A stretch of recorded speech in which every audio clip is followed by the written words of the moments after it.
আমি ভিডিও আমি জীবনে দেখেছি, শুনেন। তো সংবিধানই যদি আপনি ওটা মানেন, তাহলে তো এখন প্রধানমন্ত্রী শেখ হাসিনারই মানতে হয়।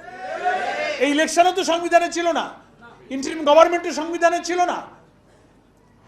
নিজের জন্য যতটুকু দরকার সেখানেই আপনি সংবিধানের কথা বলেন, অথচ আপনি তো কমিটেড টু দ্য পিপুল, জনগণকে আপনি প্রতিশ্রুতি দিয়েছেন যে আপনি জুলাই চার্টার বাস্তবায়ন করবেন। ফলে ওনাদের স্বার্থে যা যা দলীয় কর্তৃত্ব করতে অসুবিধা বোধ করবেন, সেগুলোকে সরাবার জন্য জনগণের দৃষ্টি ভিন্ন দিকে নিতে ওনারা এখন আদালতের ঘাড়ে বন্দুক রেখে জনগণের রায়কে হত্যা করতে চেষ্টা করছে। আমরা মনে করি 12 তারিখে পার্লামেন্টের সেশন শুরু হবে।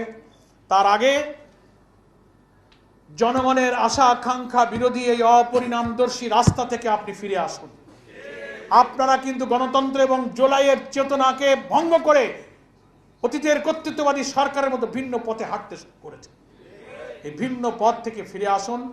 সেশন শুরু হবে, পার্লামেন্ট হবে রাজনীতির সব বিতর্কের জায়গা। জুলাই সনদ যা আমরা একমত হয়েছি সেটা সেখানে পুরোপুরি বাস্তবায়ন করে তার ভিত্তিতে সংসদ পরিচালনা এবং রাষ্ট্র গঠনে আপনাকে এগিয়ে আসতে হবে।